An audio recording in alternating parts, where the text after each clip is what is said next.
Ya quedé con tortícolis. Pero ya regresamos. Bueno, vamos a platicar el día de hoy un tema fundamental, que son las políticas en materia de seguridad del señor Donald Trump. Por eso me acompañan dos compañeros de Grupo Imagen y además amigos de tiempo atrás, que les tengo mucho aprecio, que ya están peleando y todavía no empezamos, Luis. Están peleando por cuestiones capilares. Y eso es... Que tiene que ver con Sonora, ¿no? Que tiene que ver con Sonora. Además de todo, imagínense yo entre dos sonorenses que son más necios. Ay, Ana María Salazar, bueno. ¿cómo estás? Necios y sin filtro en la boca. Además. Así nacieron todos. Ana María Salazar, que usted la conoce, es titular de uno de los espacios informativos aquí en Imagen Noticias y también, por supuesto, experta en materia de seguridad, fue subsecretaria de la Defensa. En la Defensa, subsecretaria en temas antidrogas. En temas antidrogas en el sexenio de Bill Clinton, ¿no? Sí. Bueno, no sexenio, cuatrienio. Y el señor Ángel Verdugo, reconocido sonorense, recortador, malagüerista profesional. A ver, lo primero que yo creo que finalmente cuando llega un hombre tan controvertido y en medio de toda esta controversia, que no sé además de todo si le podemos dar algún tipo de credibilidad de que Rusia le haya ayudado a llegar a la presidencia, eso es la primera alarma que suena. Obviamente el señor Putin, que también le fascina el Beautiful, ya está diciendo que no, que cómo pueden decir eso, que son más prostitutas los que creen en esto. Sí. ¿Hay algún tipo de espacio para creer que efectivamente llegó el señor Donald Trump a la presidencia con la ayuda de Rusia? Yo creo que lo facilitó. Va a haber un estudio y va a haber una investigación por legisladores estadounidenses para tratar de entender qué tanto podría haber impactado el voto en Estados Unidos. Hay que decirle al auditorio que no fue que pudieron hackear las maquinitas en donde la gente votaba. No, lo que hicieron los rusos, y en una forma muy efectiva, era crear discordia, era crear cuestionamiento, era atacar la credibilidad de los demócratas y de la candidata en su momento. Principalmente por las cuentas de correo, ¿verdad? Entre las cuentas de correo y además la información que se filtró en su momento dividió mucho a los demócratas, entre la gente que apoyaba a Bernie Sanders, el mismo equipo de Hillary Clinton. Ahora, ¿podría haber ganado Donald Trump sin esas filtraciones? Sí, yo creo que sí.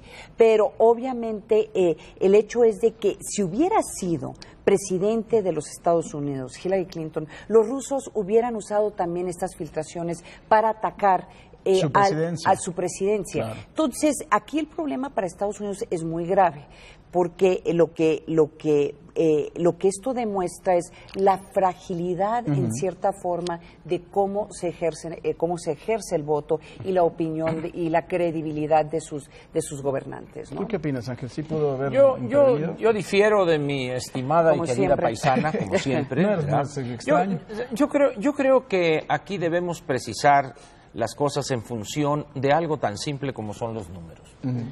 Vamos a suponer que hubiera sido lo más efectivo que quisiéramos imaginar esta campaña, que bien a bien, como señaló Ana María, no se sabe dónde fue, cómo fue, pero ya es leyenda urbana. No, sí se sabe, Ángel, bueno, se sabe perfectamente cómo fue. El tema es el impacto. De acuerdo. ¿Cuál es el impacto? Medir el Sí. impacto, eso lo podremos discutir ella y yo fuera. Tan es así que va a haber una investigación para determinar. Pero vayamos al impacto. La señora Clinton, con todos esos impactos, sacó casi 3 millones de votos populares más que Donald Trump.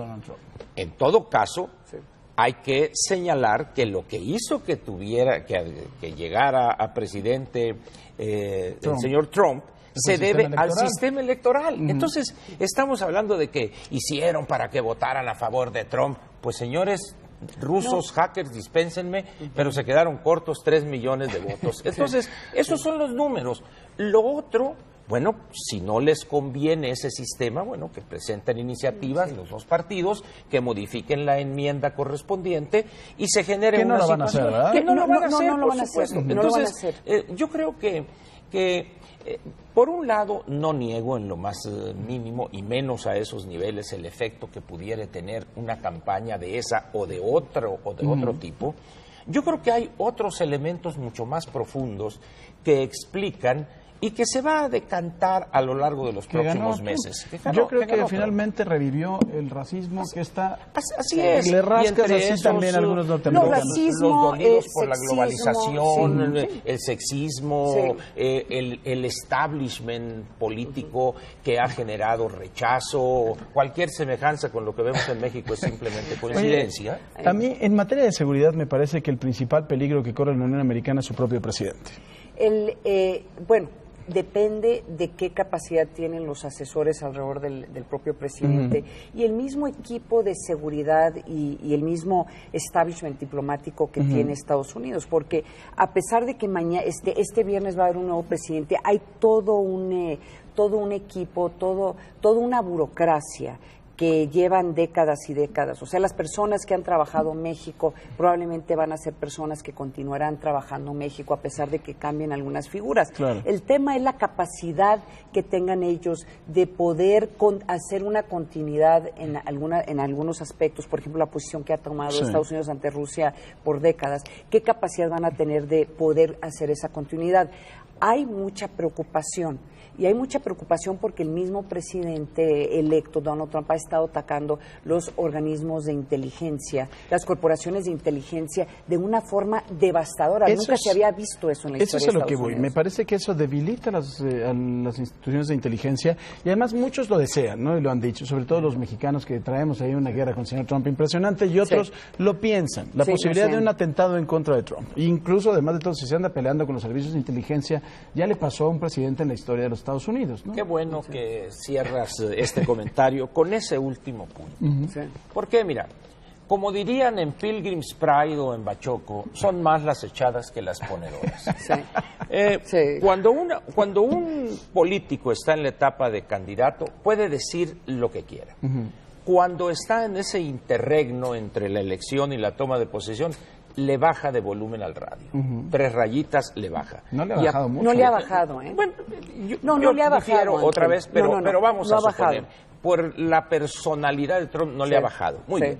En el momento en que llega él a tomar posesión y su discurso, en ese momento entran las estructuras que manejan el gobierno, como bien señaló Ana María.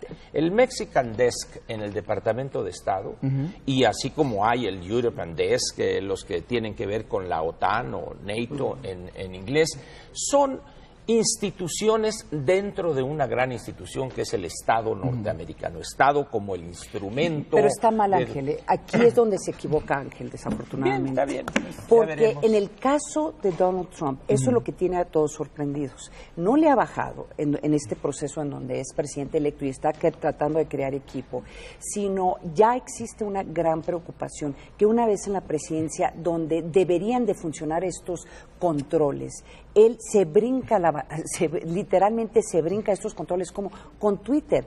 Ha estado haciendo política pública, impactando las economías mundiales, impactando el precio, la depreciación del peso, el nerviosismo, potencial nerviosismo en los mercados o potencial crecimiento en los mercados o amigos como los europeos o aliados como los europeos, simple y llanamente mandando un tuit a las 3 o 4 de la mañana. Entonces, esos controles...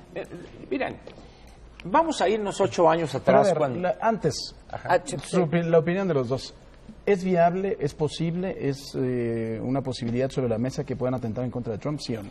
Claro, evidentemente es una posibilidad. Además la diferencia se anda peleando con gente muy mala, así ¿no? es. La diferencia sería de dónde provendría ese atentado. Ese sería en todo caso, porque siempre, así es, siempre está presente esa eventualidad. Muy bien, pero... recordemos lo que pasó hace 8 años, cuando llega Barack Obama a la presidencia y el escándalo de las redes sociales y que él movilizó a través de su BlackBerry y llegó de Levi's y camisita Sport y su BlackBerry. A los 15 días nomás le duró el gusto y el servicio secreto le dijo, preste para acá y déjese ese juguete y póngase a gobernar. Con ligeras variantes. Le construyeron un servidor en la Casa Blanca pero, sin embargo, si tú te acuerdas, en la medida en que empezaron los problemas, porque el presidente Barack Obama estuvo 8 años con una serie de problemas político-militares estratégicos, de tal manera que en esas condiciones ni tiempo te da para ver con quién vas a tuitear. Esa es la realidad de un jefe de Estado de una superpotencia como Estados Unidos. ¿Qué va a pasar aquí con Trump en el momento en que tenga todos los días a las 7 de la mañana, te gusta el briefing de la Agencia Nacional de Seguridad y que llegan con unas carpetas que tienen que traer ahí a un amanuense para ponérselas ahí, de tal manera que va a llegar, termina por imponerse. Tú te puedes pelear con un país como México, yo lo acepto, con Guatemala o con eso, pero con China, pero con la República Popular China, con Xi Jinping, con Rusia, aun cuando ahí hay un aspecto que vale la pena señalar. Este acercamiento o esta posición Trump-Putin o Putin-Trump tiene un destinatario claro, que es Xi Jinping. Si nosotros revisamos, y seguramente Ana María ya lo hizo, el discurso de Xi Jinping en Davos, ahora resulta que el defensor del libre mercado y del libre comercio y todas las cosas, y dices, oye, pues llegó la Iglesia a poner a Lutero al frente del Vaticano. Es decir, estamos aquí ante un juego que no quiero ser derogatorio de nuestro país, pero nos rebasa. Y estamos aquí que son los migrantes, que si esto, que si el otro, que si van a conseguir trabajo. Doy un dato para terminar aquí mi comentario. En Estados Unidos o en las economías avanzadas hay un indicador que es la NARU, National Annual Rate of Unemployment, que es el 5%, se considera que esa economía está en pleno empleo. A partir de ahí empiezan las presiones por el precio. Están en el 4.6, 4.7.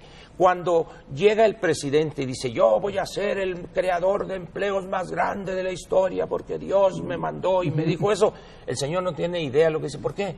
Porque cuando estás en el 4.6, 4.7, no solo eso, ya no hay personas que estén dispuestas a trabajar por esos salarios. De tal manera que tienes que llevar el salario mínimo en algunas regiones a $15 y eso trae presiones inflacionarias que elevará los precios, etcétera, etcétera. De tal manera que Ford regresará. Así es, dejemos las cosas a que se asienten. Y ya veremos cómo la realidad económica y la realidad geopolítica, veamos las reacciones de los jefes del NATO ayer y anteayer. Sí. Ana María, ¿tú crees que verdaderamente sí la realidad cambia a Trump, como dice Ángel? No digo que cambie, perdón. Que modifique. Yo creo que nos vamos a sorprender lo poco que lo va a cambiar, que eso es lo que tiene, esta instabilidad que se está viviendo en este momento, particularmente en los temas de seguridad, pero lo vamos a ver en los mercados. Probablemente a partir de la semana que entra. Tiene que ver que es un hombre que está dispuesto a hacer comentarios públicamente sin reconocer que lo que dice el presidente de los Estados Unidos es política pública. O sea, tú no puedes estar haciendo comentarios sobre empresas, sobre los chinos, sobre la CIA, que llamó a la gente de los organismos de inteligencia de Estados Unidos, los comparó con los nazis.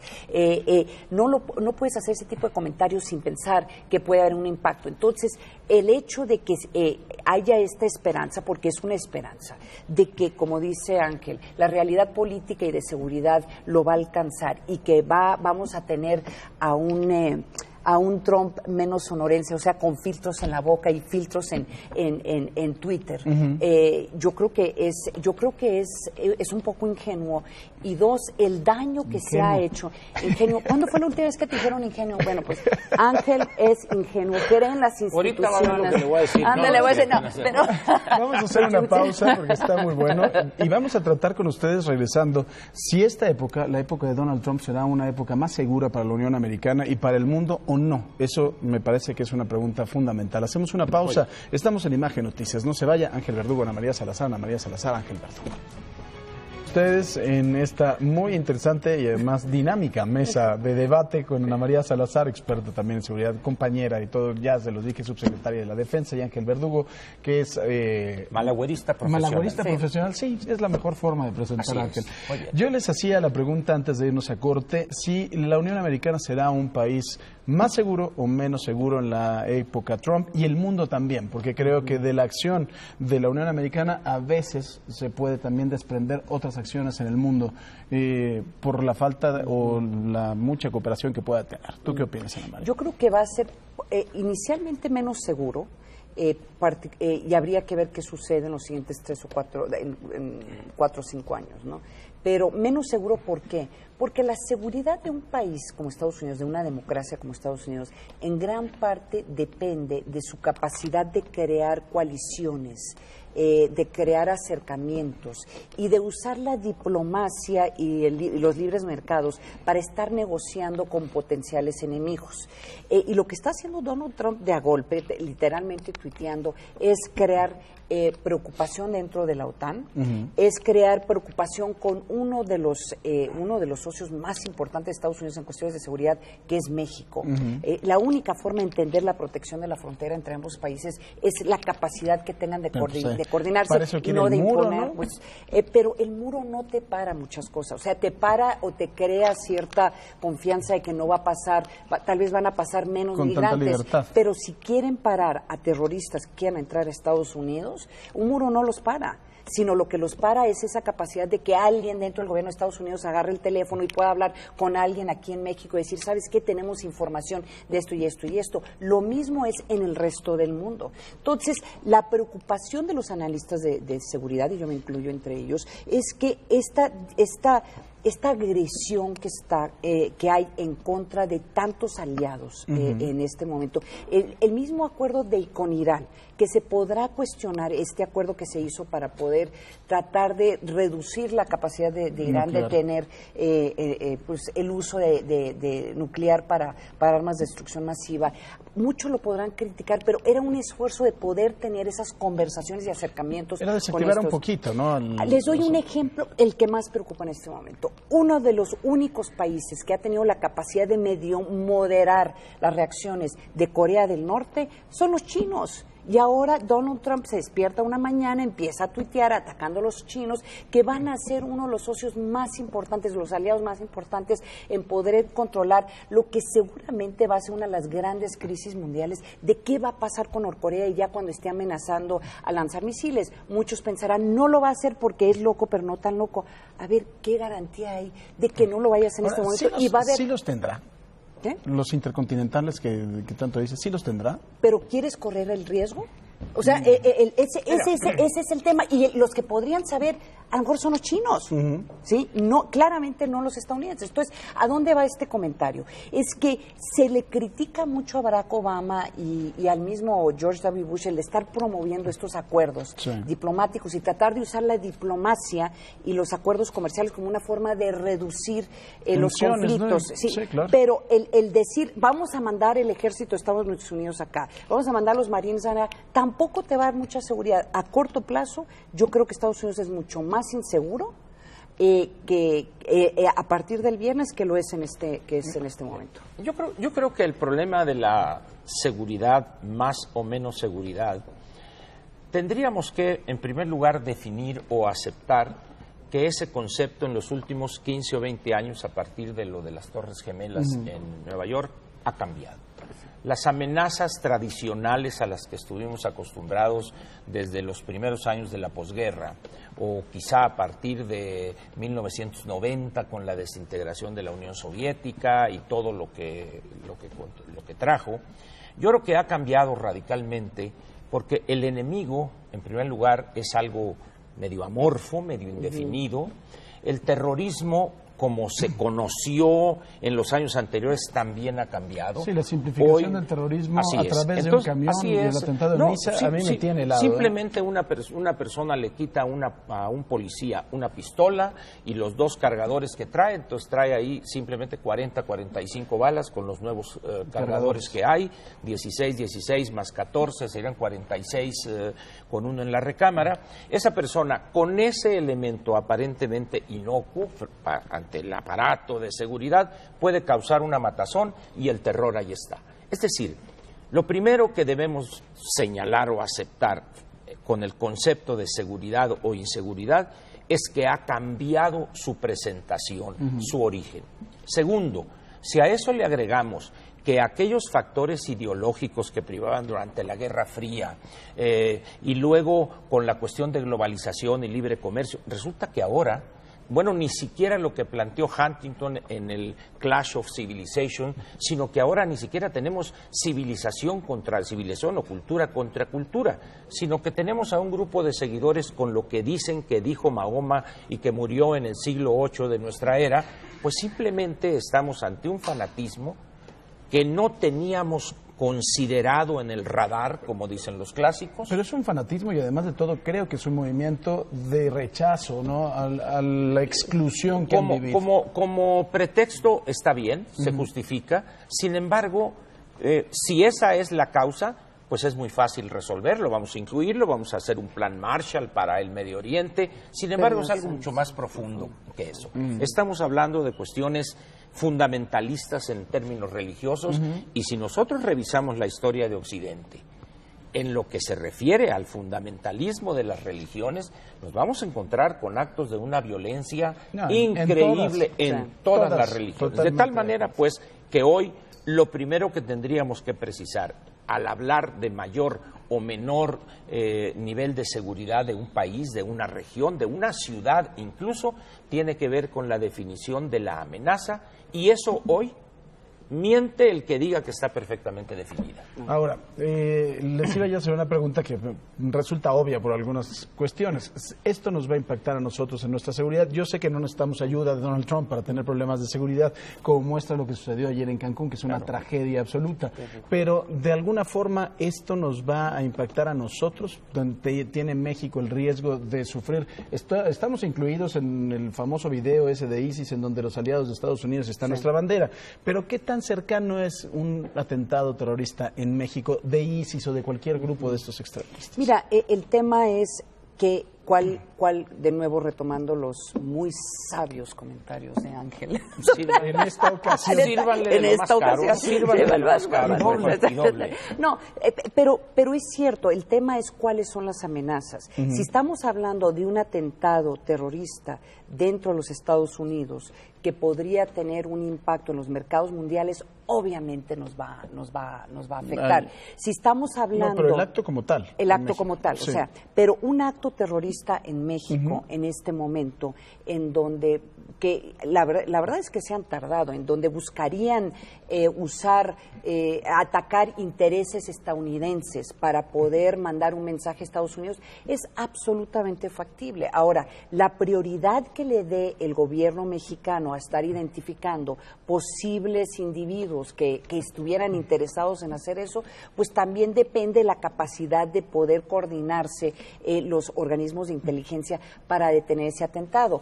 Antes había una gran preocupación de que atacaran las plataformas de Pemex porque mucho de se exportaba a Estados Unidos. Eso ya no es el caso. Estados Unidos tiene su independencia energética, que ya no sería, pues sí lo podrían hacer, podrían atacar, pero no tendría el mismo impacto en Estados Unidos. Entonces, y ya si atacan Cantarell, creo que les van a salir tres. Entonces, pero lo que sí quisiera... Yo creo que es interesante esto que planteas en relación con México.